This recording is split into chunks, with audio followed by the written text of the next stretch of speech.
Os principais fatos da semana são o tema desse vídeo, né?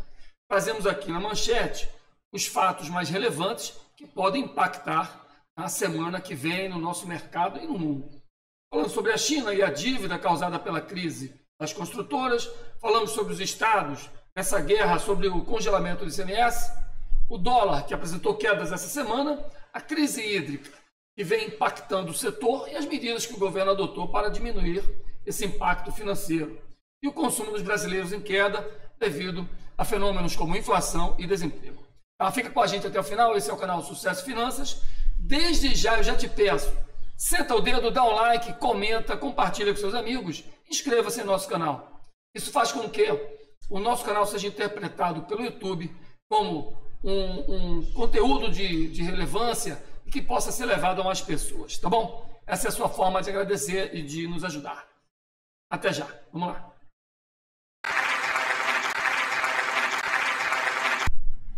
Nós começamos mostrando aqui o site invest.com, de onde nós retiramos as principais notícias. E, para mim, uma das principais fontes de notícias sobre o mercado financeiro. E eu vou comentando aqui inicialmente essa notícia da China, tá? Olha, a China deve melhorar os controles de risco da dívida do governo local, tá? O que aconteceu aqui? Eu vou dar uma pincelada em todos os temas, tá? A China é uma nação comunista. Nem todos os investimentos são eficientemente lucrativos, muitos deles são desenvolvidos para benefício da população, mas sem que se sustentem, sem que sejam sustentáveis. Então, com a crise das construtoras, né, nós assistimos aí um risco altíssimo, né, de que os estados, os governos locais na China percam receita de impostos. As construtoras movimentam, em média, 30%, 35% do PIB da China. É um setor que está em queda, pode impactar diretamente pela demanda de commodities como o aço, né, principal commodity utilizado na construção civil, e também impactar diretamente no PIB da China ao longo de 2022. Atenção aí, quem opera commodities, tá? E derivados, empresas relacionadas a commodities. A China, ela anuncia aqui, né, vamos dar uma lida rapidinho, deve continuar melhorando os sistemas institucionais para prevenir e resolver os riscos da dívida do governo local, disse o vice-ministro das Finanças do país. O Ministério vai trabalhar em conjunto com a Comissão Nacional de Desenvolvimento e Reforma para fortalecer a gestão das áreas de investimento para títulos especiais, incluindo proibições de financiamento de projetos vaidosos, como cidades fantasmas, estradas que ligam nada a lugar nenhum, e projetos que não sejam de interesse público, que na verdade deveriam ser economicamente viáveis, tá bom? Segundo tema, tá aqui, ó. Estados decidem encerrar congelamento de ICMS e de combustíveis. A notícia foi vinculada pela Agência Brasil 18 horas atrás.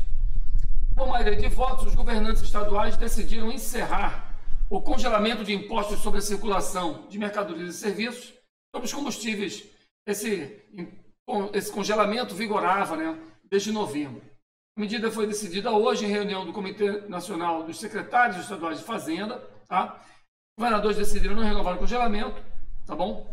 Em virtude dos recentes aumentos, né, que foram aplicados aí pela Petrobras nos combustíveis. Aí eu vou fazer uma pausa e vou dar uma olhada aqui no gráfico do petróleo Brent, que é o petróleo que impacta diretamente na formação de preços na Petrobras. Observem que recentemente, né, vou melhorar o gráfico aqui, de dezembro até agora, o petróleo saiu aqui da casa dos 66 dólares para 86 dólares, praticamente 20%, 25% de aumento.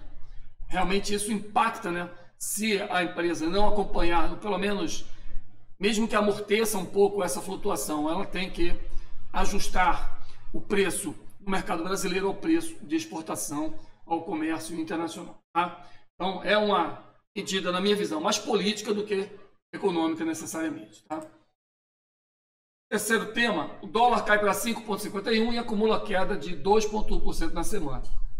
Essa queda do dólar estava sendo esperada pelo mercado há algum tempo e ela permite, né, um respiro para o Ibov. O dólar caiu pelo quarto dia seguido, né, em meio ao movimento global de ajuste na moeda. A Bolsa de Valores resistiu à volatilidade do exterior e voltou a subir, tendo o melhor desempenho semanal desde março de 2021. Tá? Então tem vários comentários, né? Que importante é destacar que o movimento, né, de alta do dólar se estende desde junho, né, de 2021, tá? Onde fez fundo em 4,90. Vem fazendo aí um movimento de alta. Nesse movimento dessa semana ele perde o último fundo. Trabalha aqui agora no movimento de congestão, tá certo? Né? Uma congestão lateral agora, tá? Então a tendência de alta pode-se dizer que está temporariamente suspensa, né? Até que defina para onde vai o mercado, tá bom? A gente pode olhar mais de perto aqui, né? E observar que o preço variou aí dos 5,75 para 5,50, né? Praticamente em 10 dias, né? Em 8 dias. O mercado testa agora uma zona de suporte, que já foi violada e falhou no rompimento, né? Voltou para testar a congestão. Vamos observar agora se ele monta um pivô de baixa e vem perder o fundo de 5,40. Se acontecer isso, grandes chances da bolsa, né, do Ibov, seguir em alta. Próximo tema: decreto presidencial amortiza ou ameniza, né, o impacto financeiro da seca no setor elétrico.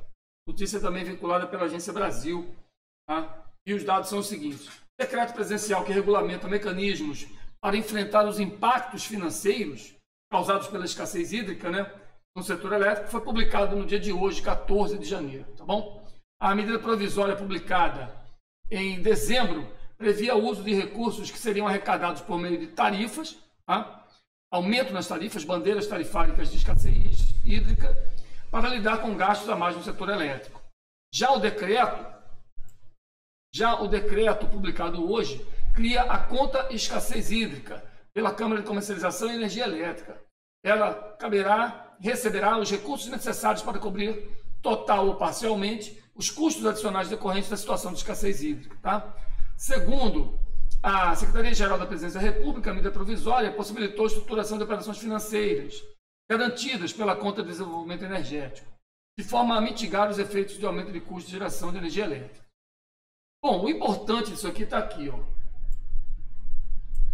Para evitar que os consumidores migrassem para o ambiente de contratação livre e se furtassem de arcar com os custos adicionais suportados pelas distribuidoras, a medida provisória previu instituir um encargo tarifário para os casos de migração.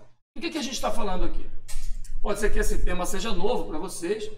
Fazendo uma rápida pesquisa no Google, né, a gente observa, deixa eu duplicar aqui, fazendo uma rápida pesquisa no Google, né, a gente observa pelo tema energia elétrica adquirida em ambiente de contratação livre, vários links, né, nós clicamos nesse link, tá, mercado de energia, comercialização de energia no livre mercado, tá, e chegamos aqui, né, a essa página.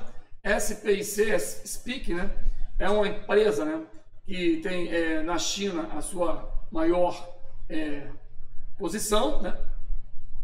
E como que ela atua aqui no Brasil, tá bom? No Brasil, ela tem esse tamanho aqui, né? 1.338 megawatts, 1.710 megawatts de energia hidrelétrica, né? Isso aqui é energia térmica, e 58 megawatts energia eólica. Basicamente, é o seguinte, tá? Aqui no livre mercado, o consumidor, né? Ele trata diretamente com o gerador e comercializador, tá? E o comercializador e o gerador fazem acordos bilaterais. Já no mercado formal, regulado, o gerador tem que vender para o distribuidor e o distribuidor vende para o consumidor. Nesse caso, né, que nós conhecemos, geradores, distribuidores e consumidores são os participantes, né? Obrigatoriamente devem contratar energia diretamente da distribuidora, tá? A variação de preços depende do horário de consumo e baseado em tarifas reguladas pela ANEEL, tá? O incremento de preço para pagamento de bandeira tarifária é regulado pela ANEEL. No livre mercado, geradores, comercializadores e consumidores participam e tratam um contrato livre, tá? Escolha de fornecedores é livre e a negociação de condições também. O preço é definido conforme condições comerciais e não há incremento de tarifa nas bandeiras tarifárias, tá? Quem pode migrar, então você pode procurar melhor informação nesse site. Quem pode migrar, quais são as condições, né? Consumo no mínimo de 500 kWh no mês, né? Mas você pode também fazer um consórcio, desde que cada integrante do consórcio consuma pelo menos 30 kW. E aí tem toda a regulamentação, você pode entrar em contato aí pelo site. Além disso, existe aqui a DEVEC, que é a Declaração do Valor de Aquisição da Energia Elétrica em Ambiente de Contratação Livre. Você deve preencher para a Receita, né, da Fazenda Estadual, a fim de que eles tenham um pouco mais de controle sobre essas transações livres.